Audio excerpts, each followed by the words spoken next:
ውስጥ ያሉ ወንዶች አንድ አይነት የረከሰ ማንነት ያላቸው ማለት ነው። ተመልከቱት ኤፍሬምን። ኤፍሬም እየተጃጃለ እየቆሸሸ ከዚህ ከማነች ስሟ ከእያብ ጋር አብሮ እየኖረ ከእያብ ጀርባ ደግሞ ለንደን ያለች የሆነች ሴት ያባርር ነበረ።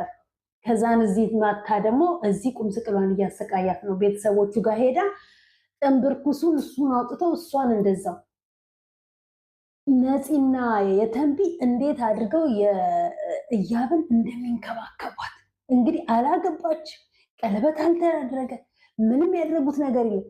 ግን በጓደኝነት አብረው ስለቆዩ ብቻ በፍጹም የማንቀበለው ብለው ሌላ ሴት ገግመው ቀርተዋል።